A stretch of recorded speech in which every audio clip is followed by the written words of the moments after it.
Sloppy choppy, isn't it? Looks like the tremendous rally's coming to a close.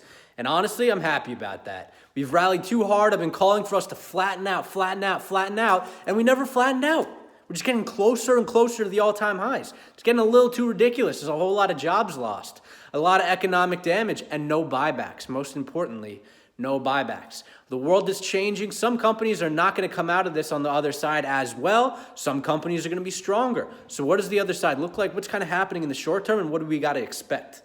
If you ask me, that Bank of America CEO just talking 20, 30 minutes ago made me very optimistic. So there are reasons I'm very optimistic, and I believe there is a floor under us that we can't get back to. There will be no retesting of the lows. There will be no massive dips, just a slight pullback off the aggressive momentum we've recently had.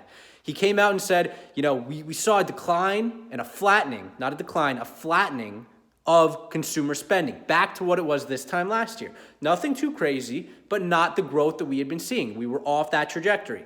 Then the trajectory started to pick up again. But the good news is that it wasn't terrible, that we didn't see a massive decline in consumer spending. And you know what? I think we all missed something. I think we all missed something with this whole massive unemployment. Yes, if it extends very long, there's much more problems. But here's the thing. People who get fired get unemployment. People who are keeping their jobs are either working or their company is getting PPP, and then those employees are being hired. So people on unemployment, seems like some of them are getting paid more on unemployment than they would be otherwise.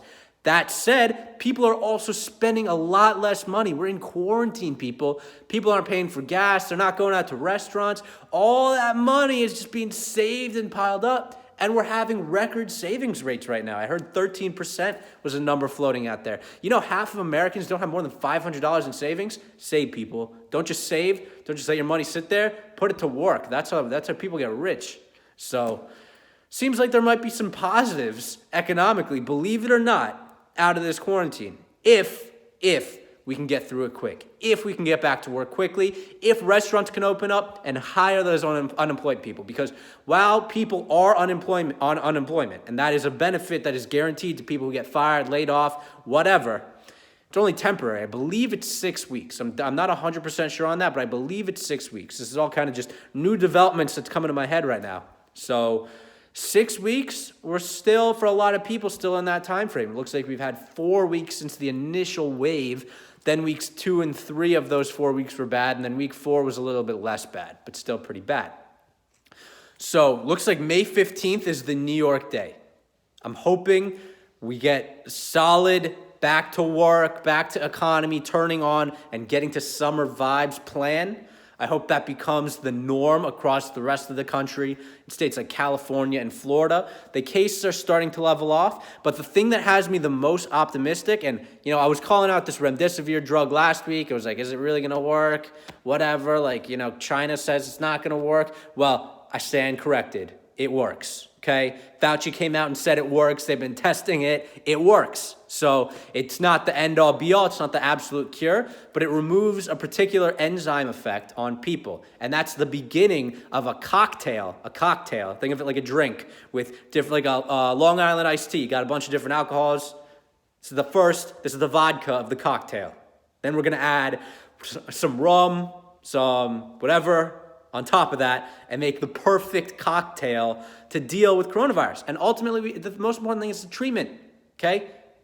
Treatment is better than vaccine, which is better than testing. And we got the first step in a solid treatment that's reducing, for most people, the time for recovery from 15 to 11 days and decreasing the death rate in severe patients, because it's only being tested on severe patients in the hospital, from 11 to 8%. Those are significant numbers. Now, that's not the cure. That's not going to stop everything. It's still going to be a problem, but it has a very good positive effect. And that, I think, leaves a floor under the market. We can't get back to the lows, people. We just can't.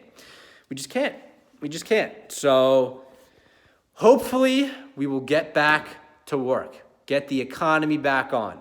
The unemployment is making sure people are getting money in their pockets, but most importantly, they're saving. They've got money on deck.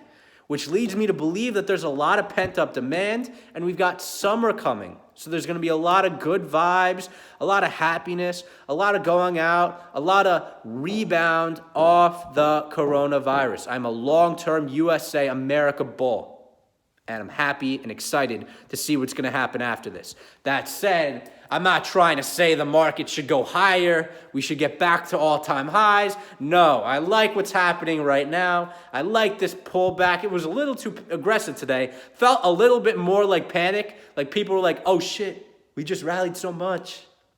Okay, I think that was a little bit of a bad reaction. You know, Elon obviously exacerbated that a little bit. My company's not worth this much. How often do you hear a CEO say that? So it is what it is. I think the pullback is a healthy thing. Let's see what happens over the weekend. But ultimately, I think the situation is going to be okay. I see the light at the end of the tunnel, as I'm sure you do as well. The unemployment and consumer spending that seems to be ticking up as the benefits and stimulus kick in is a good sign, because it's not like people are afraid and say they have to save all the money. They are spending some of the money. It's a good sign. That said, obviously people are spending, but they're saving, but they're spending way less. So we'll see what happens on the other side. May 15th is the big day. Let's hope that doesn't get delayed until Monday, unless I got some spin-off this weekend. We'll see. Peace.